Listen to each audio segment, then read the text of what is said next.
And so today we've got Martin Bidlingmaier of Aarhus University, who will be talking about model categories of locally Cartesian closed categories and the gros model of dependent type theories. So you can speak when you're ready, Martin. Thanks very much. Okay. Yeah. Thank you. Yeah. So thanks first of all for giving me the opportunity to speak here. Yeah. So as you said, this is a talk about model category theory and an application of that to the coherence problem of type theory, and with this gros or big model. Yeah. So first in the talk, I will explain what I mean by dependent type theory. So for the purposes of this talk, this is just some kind of specific essentially algebraic theory. And then I will go over what these LCC, so locally Cartesian closed categories are, and what I mean by the gros or big semantics. And then, yeah, so there is a coherence problem. So the second point only really works conceptually, but not quite. And the coherence problem is the difficulty there. And the rest of the talk is about solving this. And the solution the solution I'm going to present is using model category theory for that. And to that end, we'll define 3 different model categories, which are all Quillen equivalent and all represent the category of locally Cartesian closed categories, but some of them work better for our purposes than others. Yeah, so we'll start with the category of LCC sketches. This is constructed by first defining a model category of marked objects and then taking a left boost field localization there. Then afterwards, we'll discuss strict LCC categories. These are defined as the algebraically fibrant objects in LCC sketches. And then while the interpretation didn't really work in LCC sketches, not at all basically,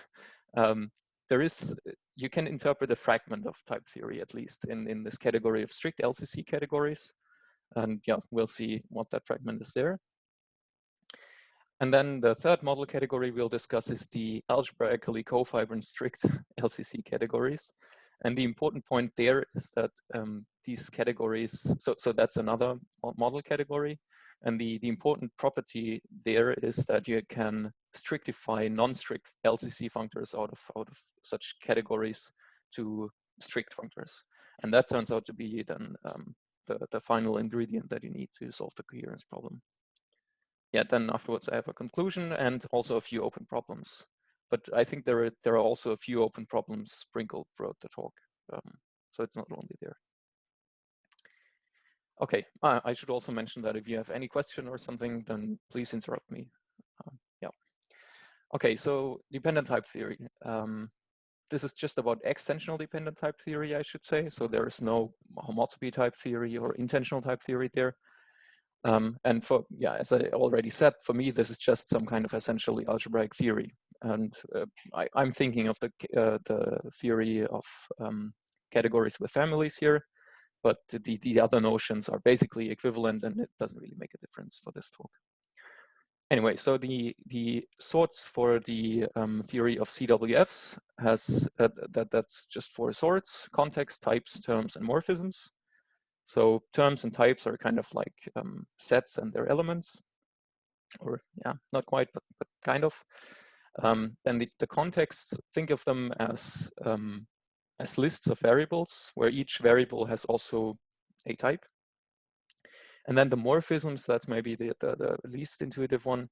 That's substitutions between contexts. So a morphism between context gamma and delta is an assignment of the variables in gamma to terms in delta. Or in other words, a assignment where you interpret the variables in one context as actual terms that you have in another context.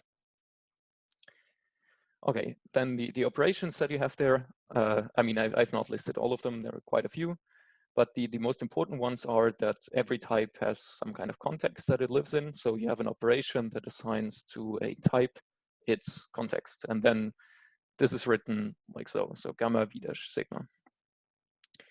And then you have the same thing for terms, but here you also have a type that this term lives in.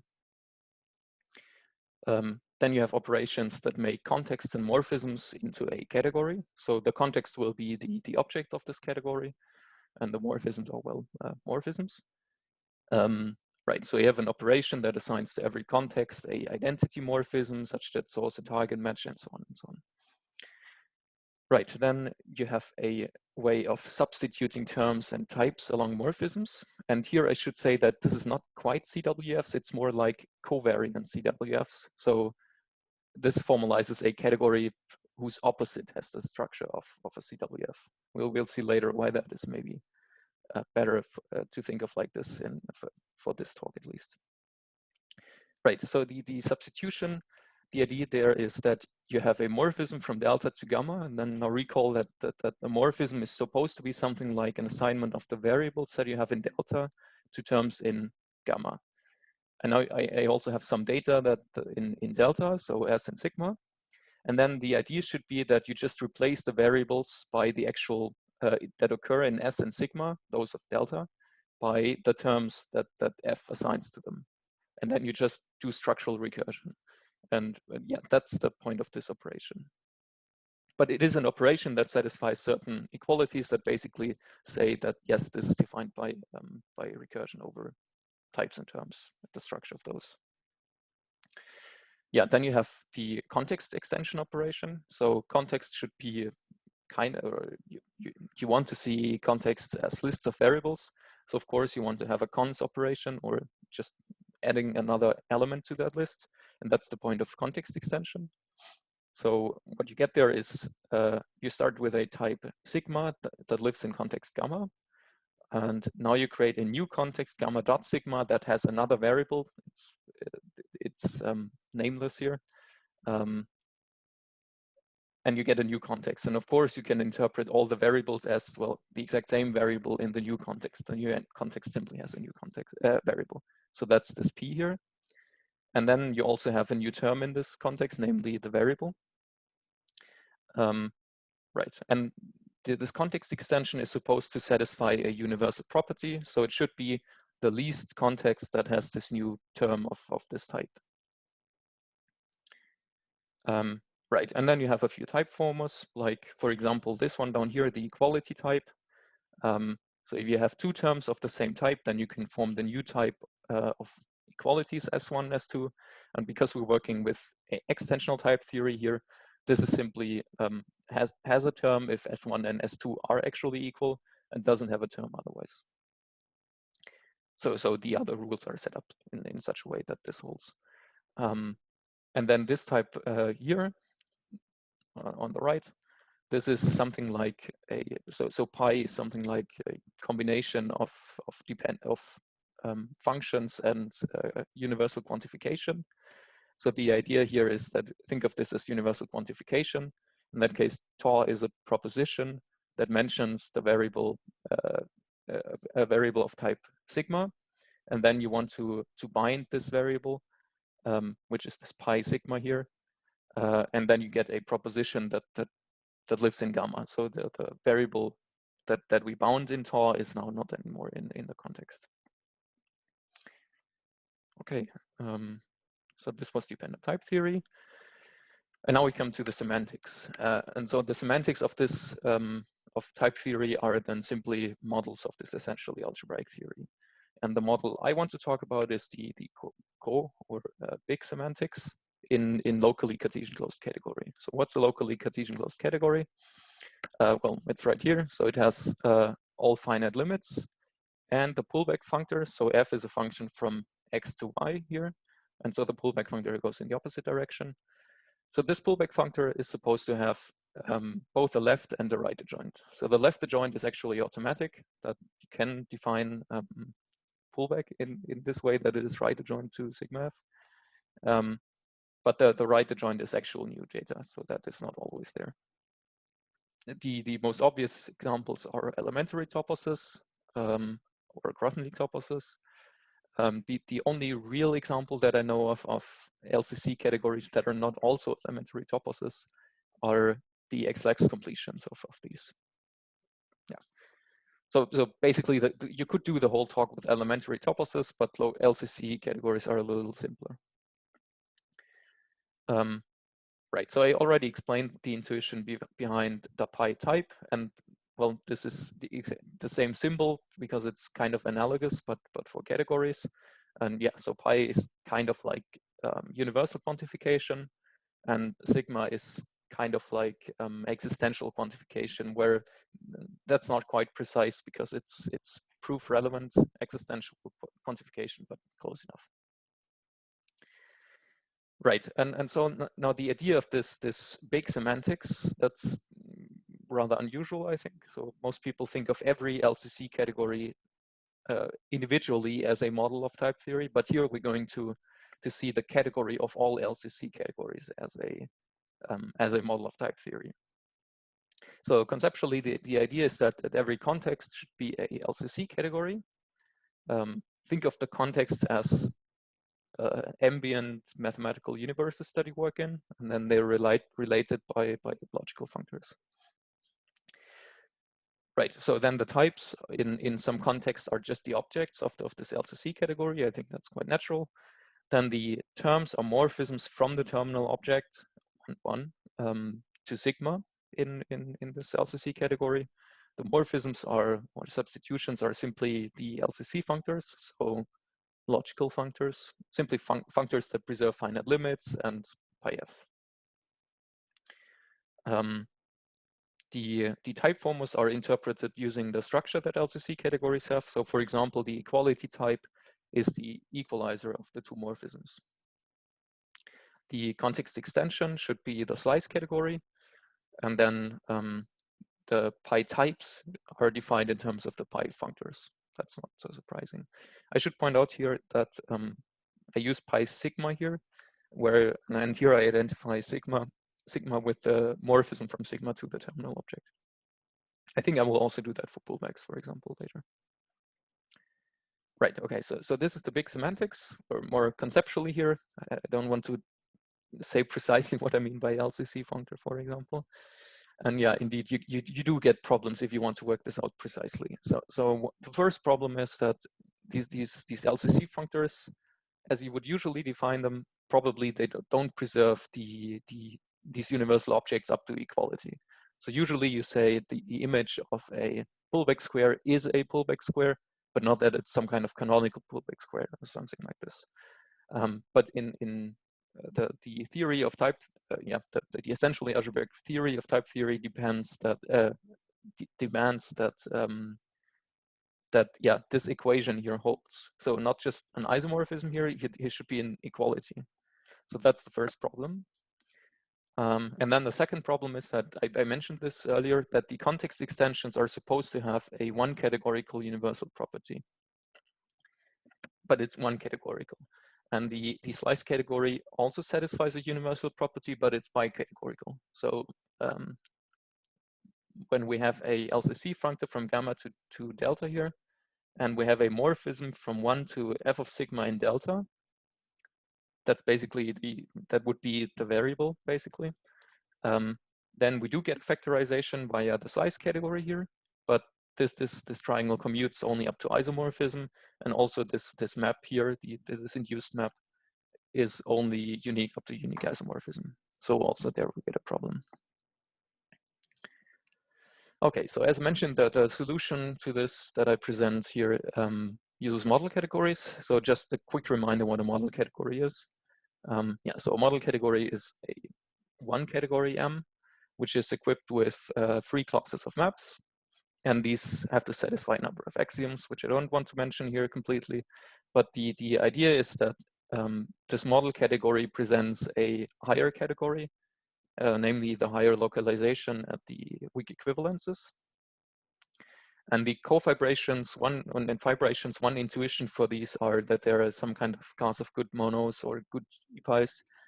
I think the cofibrations that we will see in this talk are not even monomorphisms, but reasonably mono. That's maybe the intuition.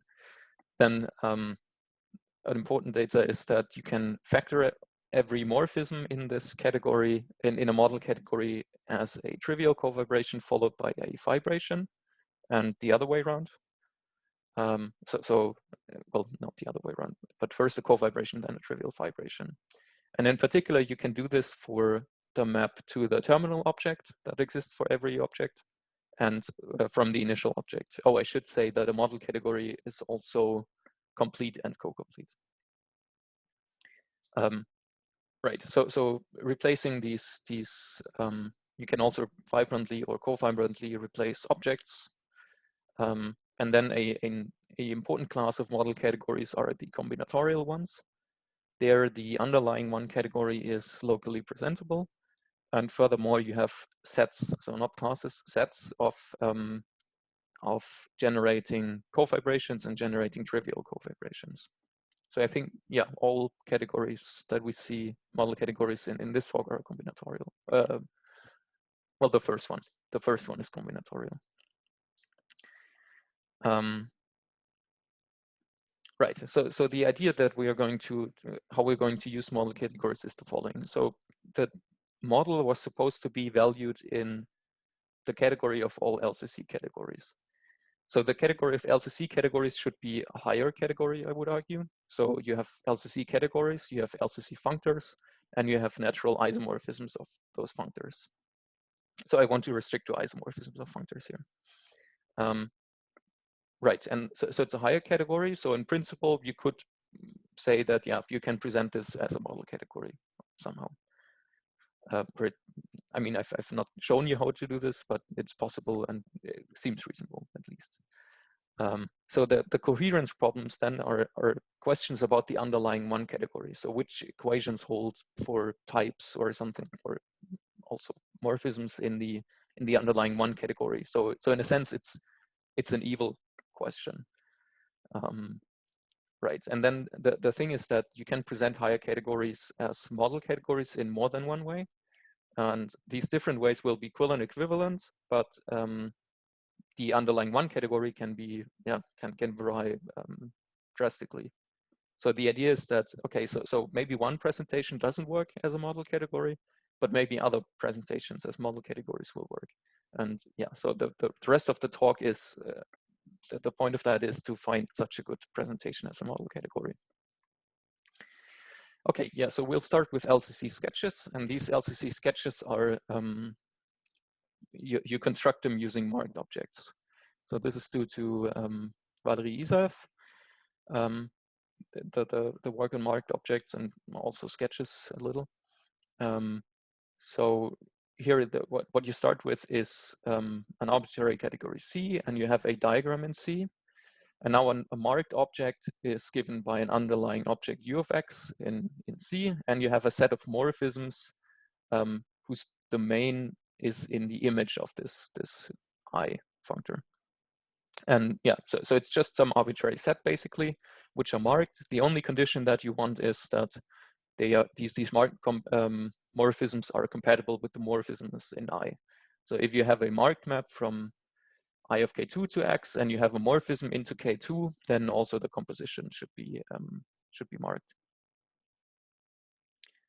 Right. So yeah. So what you should remember here is simply you have a set of morphisms into this object from a fixed set of other objects which are marked, and then they need to satisfy some compatibility. And then of course you want the morphisms of these marked objects to preserve the markings. Right. So in this talk, this is much more general than what we need for us. This category capital I is a subcategory, and C is itself the category of all categories. So I simply corresponds to a number of categories and maybe a few functors between these categories. And then we write this, the category of I marked objects, I write this as cat to the I. So or if it's a subcategory, simply capital I here. So this should not be confused with the arrow category. That's something entirely different. Right. So this U is a forgetful functor. So for us, this would be from cat marked via I to cat, and it has two adjoints, flat and sharp. Where the minimal marking is given by simply saying that no morphism is marked into an object, and the maximal marking is given by just saying every possible morphism is marked, if it has the right domain, of course. Okay, so these are marked objects. So getting more specific, even the category of where you can take markings has simply three objects. It's a subcategory of cut, so these are three categories, and they're right here. So this dot here is not a stain on your monitor. This is should simply be the category with one object, which I call TM here for terminal objects. Then it has the freestanding non-commutative square. I think everything would also work the commuting square, but we can also do non-commuting. So this is simply a freestanding category with four objects and, well, the obvious arrows here, and they don't commute. And then pi is a bit more complicated. So the idea is that we want to have this should be the diagram of the evaluation map of a dependent product. So this epsilon should be the co-unit of the adjunction with pullback. So the idea is that F1 should induce a dependent product, should induce a dependent product functor, pi functor, which goes from the slice category over the domain, domain to the codomain, and then F2 here should be simply apply pi F1 to G.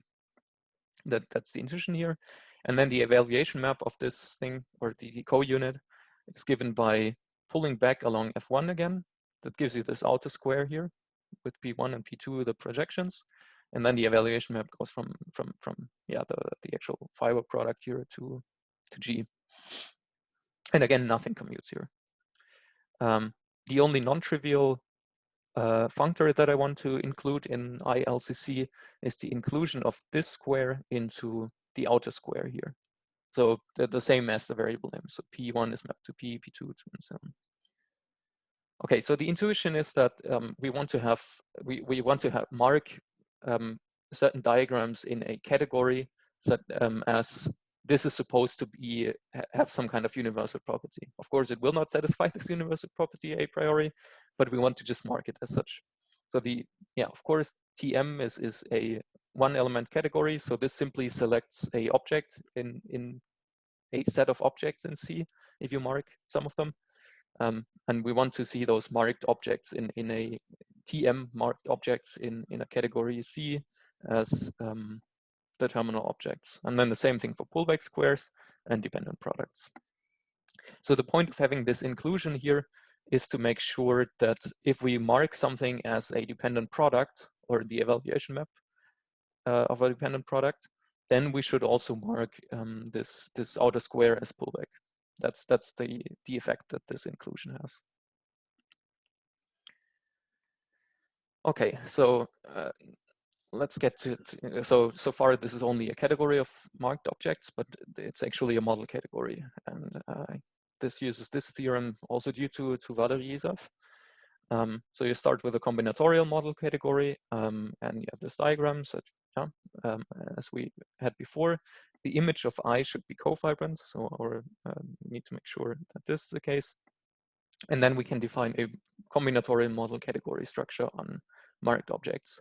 So a cofibration is simply one where the underlying morphism in the category M is a cofibration. And then a weak equivalence is such that, first of all, the underlying morphism is a weak equivalence, and also F should reflect the markings up to homotopy. So if the image of a diagram is so if you have so for example, if you take a square in this example here, if you take a square, you map it to the codomain, you see that it is marked there. Then in the pre-image, there should be a square that is at least isomorphic to the one you had, which is also marked. Right. So the fibrations, I'm not sure whether there is an explicit description of those, but at least the fibrant objects are such that again the underlying object is fibrant, and the markings of X are stable under homotopy. So if you have isomorphic in our case diagram squares, for example, and one of them is marked as a pullback square, then also the other one must be marked as a pullback square. And then you can show that flat and sharp are covalent junctions. Right. Yeah, I already mentioned this example, but what I want to do here is to take the canonical model structure on the category of all categories, and then use this theorem to get a model category on LCC marked categories. So explicitly, then the cofibrations in LCC marked categories are simply those functors that are injective on objects. So they can do anything on morphisms, but they have to be injective on objects. The weak equivalences are the marking reflecting equivalences of categories. Or marking reflecting should really be up to homotopy. And then the fibrant objects are the categories where the markings are stable under isomorphism. Right, so this category of LCC marked categories, the model structure doesn't really encode anything about what these diagrams are supposed to represent. All it really cares about is that these diagrams are stable under homotopy. But I mean, the model category, so far we've not mentioned anything about what the pullback square is. It might just as well be a push out square, for example.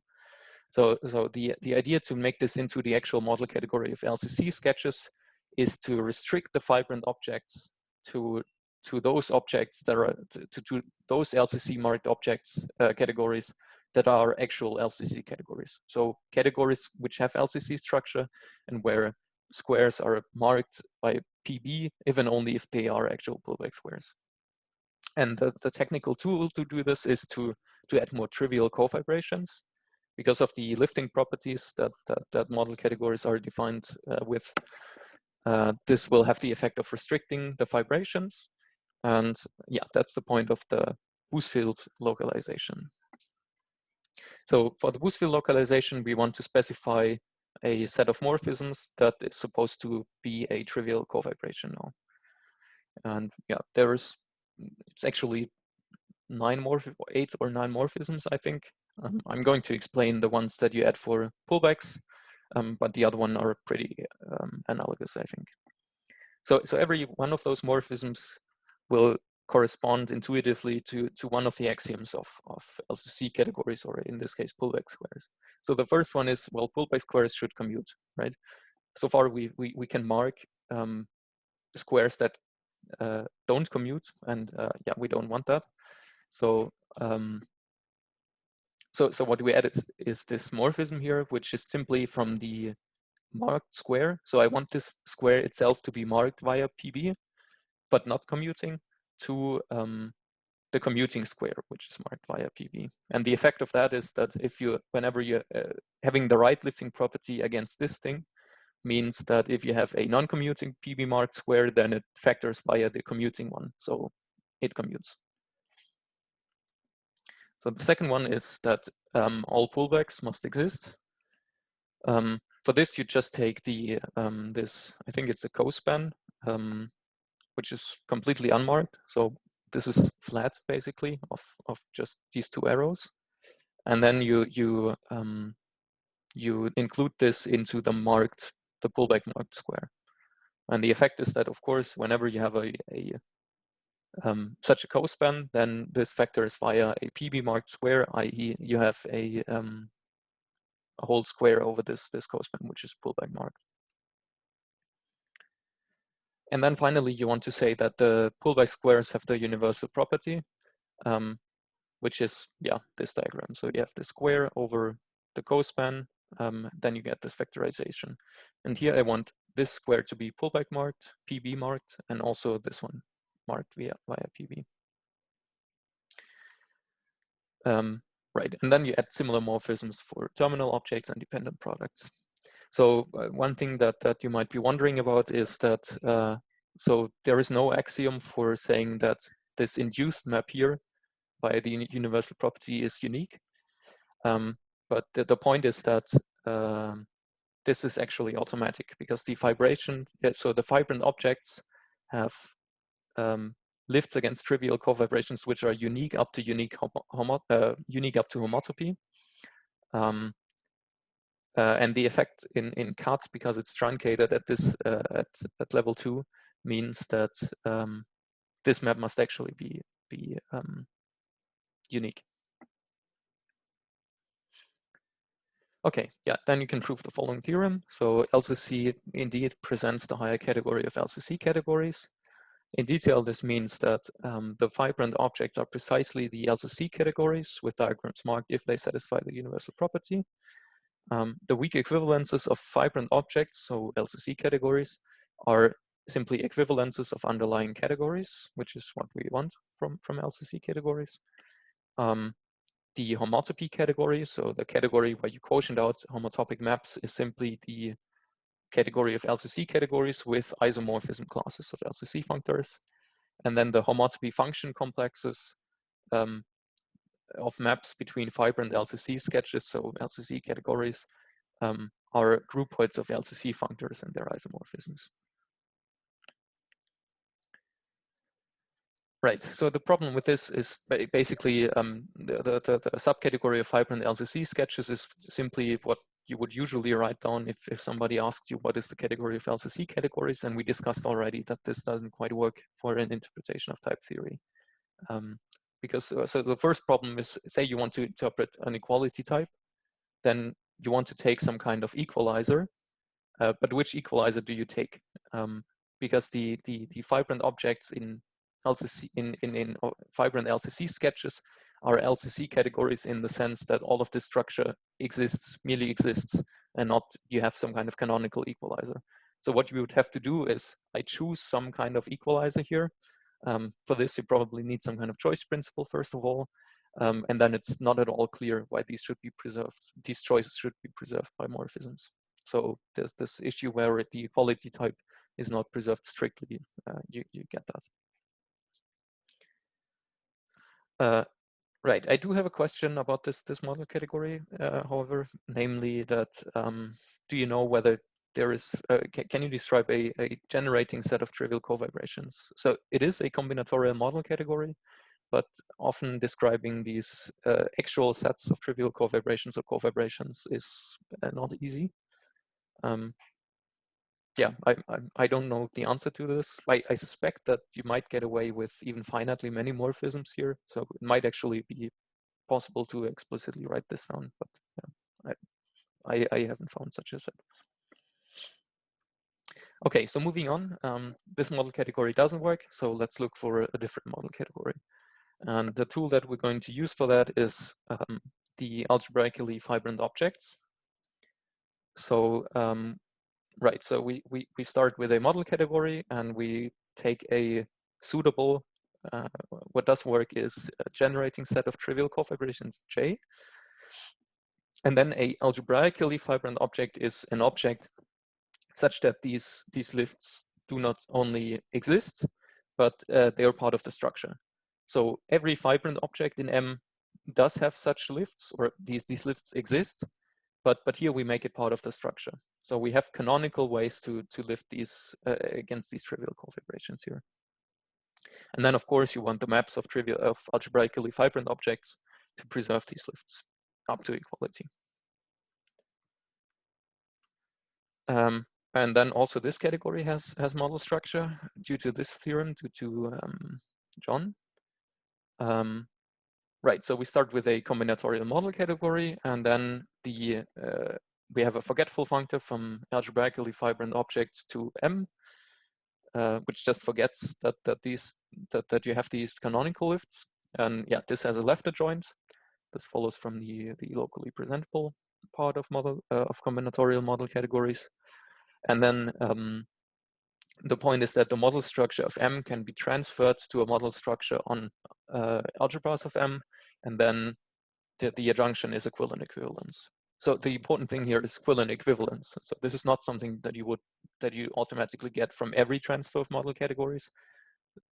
From that, you usually only get an equivalent adjunction, but here it's actually an equivalence, which is, I think, quite remarkable. Right, so what does transferred model structure mean? It simply means that the G here reflects weak equivalences and fibrations. So weak equivalences and fibrations in algebras of M are defined as, well, the underlying maps in M are weak equivalences and fibrations. Another thing about this model category is that every object is fibrant. So this simply follows by definition of the A, because the fibrations are defined by G reflecting them, and then every object in algebras M has even a canonical lift against the trivial cofibrations. Yeah, from this you get that that GF is a fibrant replacement monad on M. The unit is even a trivial cofibration of the adjunction. And then if every object in M is cofibrant, as is the case in LCC sketches, then also the comonad that you get from the adjunction is a cofibrant replacement comonad on the algebras of M. And so there's some kind of duality going on here. And I think of this as a duality principle between property and structure. So in M, at least for LCC sketches, you only talk about property. Things might not have the correct property yet because they're not fibrant. That is not a problem in algebras of M. There, the problem is that the structure might be too strict in a sense. It satisfies more equations than it really should. So it's dual in a way. Okay, so I do have a couple of questions about these kinds of results. Namely, one of the things that we're using implicitly also in this talk actually is that if M is groupoid enriched, then also algebras over M is groupoid enriched. And it's not clear to me that this is true also for simplicial set enrichment. Basically, the proof for groupoids uses that at some point you can say two things are homotopic, therefore they must be equal because it's at some high level. And groupoids are truncated don't have non-trivial two cells, but that doesn't work for simplicial sets. And yeah, so I'm not sure what you have to do there. Maybe you have to construct F and G such that the monad is simplicial, for example. But yeah, just don't know. I mean, can I ask? Is your question whether it's simplicially enriched model category or just a simplicially enriched adjunction? I mean model category. Yeah. Okay. Yeah. Thank you. But I think so you have to show that the transfer model structure is first of all it has to have some kind of simplicial enrichment, which is I think not entirely trivial. Mm-hmm. And then the second thing is that you have to show that it's also simplicially enriched. I'm not sure whether that is automatically the case. And then show that the adjunction is also simplicial. Okay. Right, and the second question is what are the least requirements that you need to put on J here? So J was the suitable set of trivial cofibrations. I suspect that you can get away with just any set of trivial cofibrations, but I don't have a proof of that.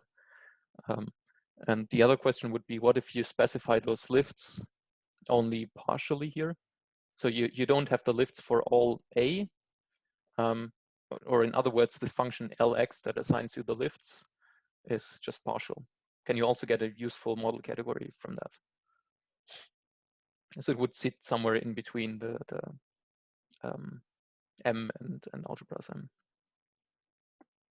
Okay, so moving on, the point of this is of course that we apply this formalism to the LCC sketches, and that's how the strict LCC categories are defined, or the category thereof. So one thing to note is that the preservation of these assigned lifts is trivial. So the morphisms of algebraically fibrant objects need to preserve these chosen lifts. But if these lifts are unique anyway, then that's always the case, and it doesn't really add new structure, right? So the only thing that you need to be careful here is that you pick the lifts and preserve them for things where the lifts are not unique. And if you go through the trivial cofibrations in our case, then what you have to do is simply you need to make sure that the choice of pullback, the terminal object, and the dependent products, that this is assigned and preserved. But for example, the maps that are induced by universal properties, that's automatic. So the morphisms in SLCC, I call them strict LCC functors, which is I think reasonable because they preserve the assigned LCC structure that you have for these algebraically fibrant sketches. They preserve it on the nose. And then I mentioned this already, that FG, so going from algebras to, or from strict LCC categories to LCC categories and back again, that is a cofibrant replacement. And it has the effect that you forget that you have this assigned LCC structure, and then you just freely adjoin new structure. And especially this last point makes me think that probably this model category that we've defined is precisely what Steve Lack defined for every 2-monad T, actually. So yeah, for those that are familiar, basically the one category, the underlying one category is the same one, and also this cofibrant replacement looks extremely like the one you have in Lack's paper. So I strongly suspect that it's the same category. So not just will and equivalent, actually the same category, model category. Okay, so I said that this SLCC was supposed to work better, and yeah, indeed it does work better. So again, the interpretation of type theory works by saying that the contexts are LCC categories. So this time it's strict locally Cartesian closed categories. The morphisms are the strict LCC functors. So yeah, it's simply valued in SLCC, the interpretation. Types are object, terms are morphisms from 1 to sigma again. And the important thing now is that you can define the finite limit types as the canonical finite limits that exist in gamma. So the right, this has the effect that A, you don't need some kind of choice principle for this step at least, and B, because the morphisms in this category are strict LCC functors, these equality types will be preserved on the nose. So previously we only had an isomorphism here. So that's nice. There is a problem though, namely the context extensions. So the context extension, I said that this is supposed to have this universal property that you have a new term in this new context. And if you think about it a bit, then you will see that you can define this as a push out and the following one. So here I have gamma, of course. And then here I have, by this notation, I mean simply a LCC sketch with 2 objects and nothing marked. And then you can send T to a D canonical terminal object 1, and sigma, well, to sigma, which is a type in gamma. And then you take the free algebraically fibrant object over that F. And then here you do the exact same thing, but you also add a morphism from T to sigma. And so in effect, this, in effect, you just add a morphism from 1 to sigma to gamma, which is precisely what you want from the context extension. And now the question becomes, okay, so how do we define quantification, universal quantification or existential? So there you start with a type in a extended context, gamma.sigma, and you want to define, for example, the pi type pi sigma tau as an object of gamma. And obviously what you want to do is apply the dependent product functor from the size category to gamma.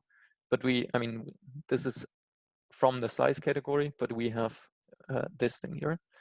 And so you need to do some explanation why should that be possible. And so by default, I would be surprised if it was always true that these are in any reasonable way related in general. So one thing that you might try in the beginning is that you say, okay, but I want to have a map maybe from gamma.sigma to gamma over sigma, and then apply pi and then get my type in gamma back. So that would work, but we need this map from gamma.sigma to gamma over sigma. And to do that, you might want to use the universal property of gamma.sigma and say, okay, so I have this pullback functor from gamma to gamma over sigma, and then I have the diagonal, which is, so from sigma to sigma times sigma, which if you write it as a morphism in the over category over sigma is a map like this, but which is a term. And so I should be able to get a map from gamma dot sigma to gamma over sigma by the universal property. The problem with this argument is that no, it doesn't work because the pullback functor is not a strict functor. So it is LCC, but it doesn't preserve the canonical structure on the nose. And here I should say that you can write down canonical structure for gamma over sigma based on the structure of gamma. But if you do that, then this functor will not be strict, the pullback functor. So you're stuck here. Okay, so now we move on to the third category. And the first observation that you can make here is that if you have a cofibrant strict LCC category, then that means, as in every other category, that it is a retraction of its cofibrant replacement. So the cofibrant replacement for us was forget structure, join new structure again. So G then F, and this is the co-unit. And to say that gamma is a retraction means that we have this lambda in the opposite direction, such that lambda and then the co-unit gives us the identity. Okay, so now assume that this gamma is cofibrant. Is there something we can do now? So the pullback functor, as I said before, is not strict, but it is an LCC functor, so a functor on underlying sketches, which means that, yeah, it has this signature. Now you take the transpose along the adjunction, and you get a morphism like this from FG gamma to gamma over sigma. And now you simply compose this with lambda up here to get a morphism from gamma to the cofibrant replacement, and then to gamma over sigma. Yeah. Okay, so now we do have a strict morphism from gamma to gamma over sigma, and we would like to use that to invoke the universal property from that. So formally, what we've basically done here is the following.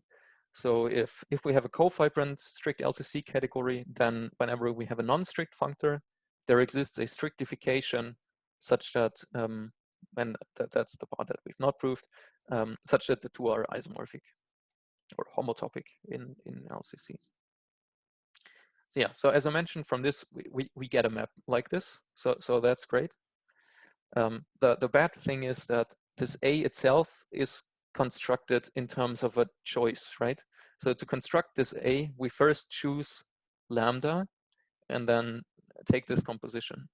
And of course, we choose this lambda, so there is no reason at all why this should be preserved by maps in gamma, if we go from gamma to delta, for example.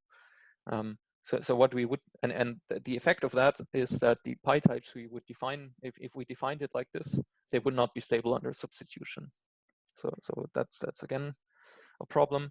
So the property that we would need is that if we have a strict morphism into gamma, and then we compose G with the strictification, this is the same as composing and then strictifying. Okay, so we again have the problem that something is only exists, only property, and we need again that it is structure. So yeah, let's just make it structure. And that's the point of the algebraically cofibrant objects. So here you have a model category C, and you take a cofibrant replacement comonad, kind of dual, then the algebraically fibrant ones, and then an algebraically cofibrant object is a coalgebra for C. So coalgebra means that you have the structure map lambda from X to C of X, and C is for us FG. And the coalgebra axioms, one of them says that in particular this lambda is a retract. So we're kind of in a setting that we were in before, but now with coalgebra morphisms, they need to preserve lambda strictly. So that's something that we need here. Okay, so why can we use these weird objects now? And I mean, we still have to justify that we have not really significantly changed our model, right? But the justification is this theorem. So we start with a combinatorial, and actually accessible is enough, I think, and simplicial model category. Then there exists a suitable simplicial cofibrant replacement comonad. For us, this FG is a suitable comonad.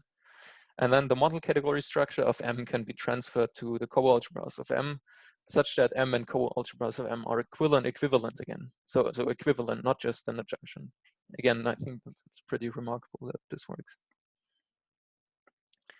Okay, so and now the interpretation does actually work.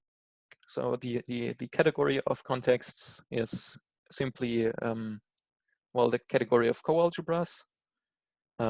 Then the types terms finite limits are interpreted as an SLCC, so they don't mention the the co-algebra structure. And then the context extension is constructed such that it commutes with the forgetful functor to SLCC. So in other words, we simply define comonad structure on context extensions in SLCC. Okay, then the crucial lemma that we use the lambda for, and this whole strictification business, is the following: that we have a natural transformation of functors from pointed Coa SLCC to SLCC. So by pointed, I mean pairs of co-algebras with a type or object in the category where the object must be preserved under morphisms. And the two functors are, there should be a sigma here. In any case, so the two functors are take the context extension and take the slice category. And you have a natural transformation in this direction. And furthermore, the components of these are weak equivalences of strict LCC categories. I doubt that you will find homotopy inverses in SLCC in general, but you do find homotopy inverses to these weak equivalences in LCC, and even strictly natural. It's just that they are not strict. Okay, so and with this, you can finally define also pi types and sigma types, and then you can prove the following. So the opposite category of coalgebras over SLCC carries CWF structure, so it is a model of type theory. And it supports the types that you would expect. So finite limits, so products and equality types, and pi and sigma types. Okay, so let me just recap what the strategy was here. So yeah, first we observed that the coherence problems are really about questions in the underlying one category, but the underlying one category of a model category is not determined by the higher category that it should represent. So we can hope that we can just change this model category, well, not in a higher sense, so it's still equivalent, but the underlying one category is much more suitable. And we did this in a three-step process. So at first we defined the model category of sketches, where the universal objects exist merely, so no canonical choice in the fibrant objects. And there you cannot even state that something must be substitution stable because, well, you don't have a canonical choice in the first place. So to fix that, you look at the algebraically fibrant objects, the strict LCC categories. And there you do have the canonical universal objects, and they're preserved by the morphisms substitutions. But the problem is that the context extension is not correct in a way. So it is only correct when gamma is cofibrant. So if you go back to the definition of this pushout of gamma.sigma as a pushout, then you will see that this pushout is a homotopy pushout if gamma is cofibrant, which is maybe conceptually what's going on here. And then a third, you go to algebraically cofibrant objects to fix the problem. So you want to restrict to the cofibrant objects, but you also want the cofibrancy to be baked into the structure of these objects, so that the strictification that you get from cofibrancy, that itself is also preserved under morphisms. Okay, so I do have a couple more questions which are so this one is related to type theory again. So there the question is, well, okay, so this is all for extensional type theory, but can you also do the same game, play the same game for homotopy type theory or intentional type theory? There the idea would be simply that you slap a quasi or infinity in front of everything. So you start with not the model category cat, but with the Joyal model structure on simplicial sets. Then you define marked LCC infinity LCC marked things there. So you have some squares which are marked as pullback squares and so on. And you just do this whole process. So do you get an interpretation of hot in this way? And I don't think you will get that, but maybe you can get a very weak variant of hot where much fewer definitional equalities hold than you would expect in normal hot. So the problem is that so for extensional type theory, on the level of the morphisms or terms in type theory, LCC categories already satisfy the correct equations that you want. For example, if you take a tuple and then the first projection from that, that is equal to the first element of your tuple. And also in LCC categories, if you take the pairing map and then the first projection, that is equal, literally equal to the first map that you took the pairing of. But in infinity categories, you will only get a homotopy there. And yeah, so that's a mismatch, but I think it would still be interesting to have some kind of, to see whether at least this weak variant of art can be interpreted in this way. Yeah, the second question goes back to this remark that I had with lax model structure. So it looks like we can, so in the particular case where we have a two-monad, but the two-monad LCC on cut, we construct this model category of sketches. But can you do that for general two monads on cut in some fashion? And then of course you can generalize this by just slapping infinity or quasi in front of everything. Yeah, so I would expect that there is some work that you need to do there, because I think these marked objects work well. So if you write down explicit examples like categories that are that have finite colimits, for example, you can just write that down in a very similar style and it just works. But I don't know what the general theorem there would be. So I do think that you will get a problem if you try something where T algebra structure is not basically unique. So where, for example, where everything is defined by universal properties and hence unique up to unique isomorphism. So a problem, for example, are monoidal categories, because a category can have non-trivially different monoidal structures on it. Whereas LCC structure is, well, it's only structure in the sense that you can choose among a contractible choice somehow. All of them are uniquely isomorphic. And then the third question is, with these algebraically fibrant objects, so if you look at quasi-categories or Kahn complexes, so simplicial sets, is that there's a weird mismatch, I think, namely that composition is encoded as a property. So the Kahn lifts are property, and they're not preserved somehow under morphisms, except for up to homotopy maybe. But the analogy of identities for so the identities of one categories are kind of the degenerated simplices in simplicial sets, and these are part of the structure and they are preserved up to equality. And intuitively I find this a little strange, because why would you expect that a constant path is not just a map to a contractible path, but to an actual constant path again? So I think this is a little unnatural, and I suspect that probably you can define some kind of variant of semi-simplicial sets that don't have the degeneracies in the structure, but rather somehow encoded in a model category.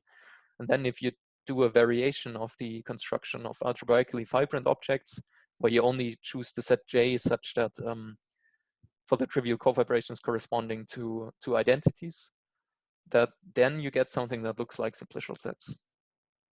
That would at least be a satisfying answer to me, why that weird mismatch, why that is okay to have, first of all, that the identities are preserved up to equality, and also conceptually, I think I would find that nice to have. Okay, I have another slide of references, but otherwise I'm done. So thank you for listening. Okay, thanks very much. We usually have a silent round of applause so you can show your appreciation. And so if anyone has any questions, feel free to unmute yourself and ask. I've got a question. Yep. So, well, first of all, thank you for a rather fascinating talk I've found. I know you've also, well, in fact, you've cited my paper on sketches for arithmetic universes. So I know you've been thinking about, although your stuff was on LCC categories, I know you're aware of techniques for arithmetic universes. So I want to ask very broad compare and contrast question. So the compare part is how, do you see, where do you see parallels between our two different technical approaches, and where there might be transfers from one to the other? And I was particularly intrigued by the thought of using model theory, model categories, to perhaps bring together some of my rather ad hoc lemmas that I found myself proving in sketches for arithmetic universes. So that's the compare question. How much do you see parallels there that are going to be quite general and will work for other kinds of categories as well? The contrast part is, do you see where there could be differences between the two? And one obvious difference for arithmetic universes is that it's a positive logic, so all the constructions there are functorial, which is not true for the pi types. So could there be differences between the two approaches that arise because the LCC categories aren't in some way a positive logic? So I'm just giving you an opportunity to say what your thoughts might have been on comparing these two. Right. So I think actually most of it is really the same thing in slightly different language. Yeah. So I think I wrote to you that the, what are they called, the proto extensions, I think, are very much like the weak equivalents, the generating trivial cofibrations, I think, and this other class. So you had these two classes which look extremely like trivial cofibrations and cofibrations. Yeah. So right, one difference is that the AU sketches, I think they do have canonical choices for example, a push out, correct? So you do say that this concrete thing is a push out.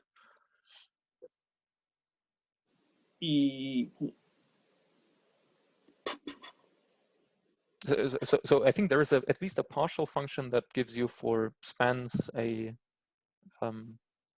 cospan, or did I read that not right?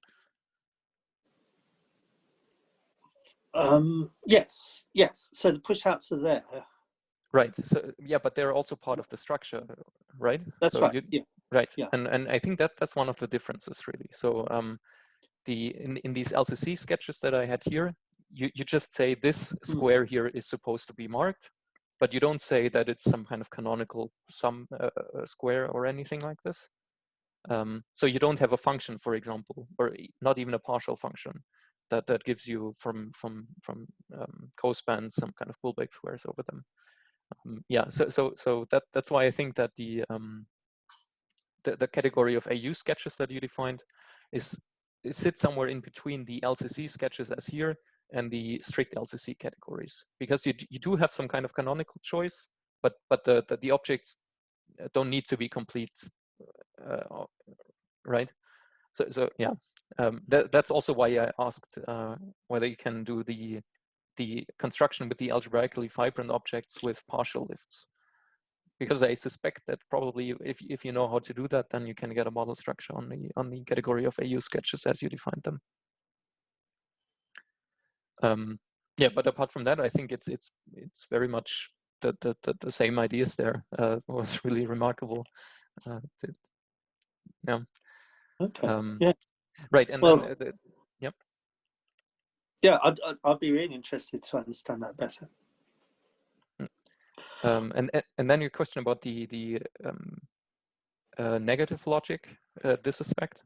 So I think basically what I did here for LCC sketches, you can do that very similarly for AU arithmetic universes.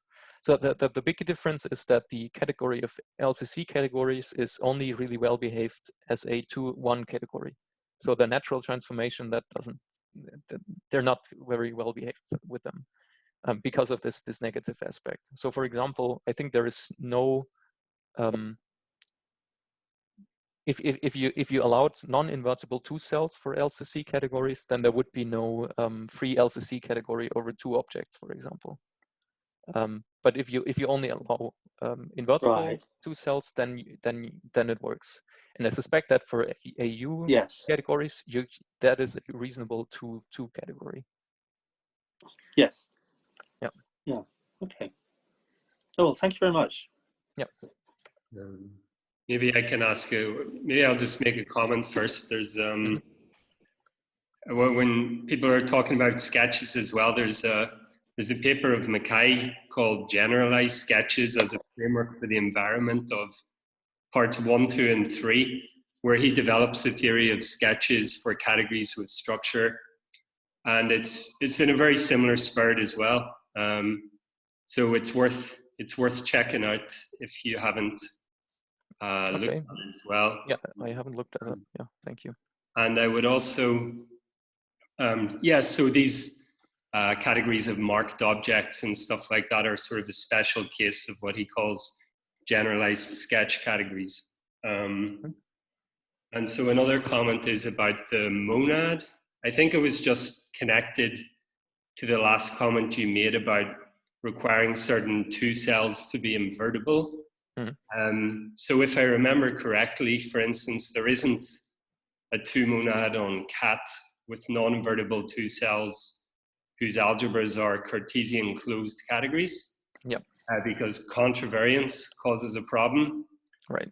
But if you restrict to invertible 2 cells, then at least for Cartesian closed categories, you can get, if I remember right, a 2 monad. Right. And so possibly the same would be true for the locally Cartesian closed. So I guess all I'm saying is if you want to transfer the LAC model structure, you need to view it as a sort of groupoid enriched category as opposed to. Yeah, exactly. Yeah, but sounds good. And I had one question and one other comment. I think you said something about maybe one of your model categories isn't combinatorial, or maybe you're not sure, maybe the co-algebraic one, but I just thought I would mention that should be combinatorial as well. Okay, so all of them are, okay. So it's a non-obvious result of Mackay and Rosidsky that implies that if you transfer a combinatorial model structure along a left adjoint, like the forgetful functor from a category of coalgebras, then if that adjunction is, I guess, accessible, then the resulting model structure is again combinatorial. Though you don't know what trivial generating cofibrations and trivial cofibrations are. Yeah, that seems very hard.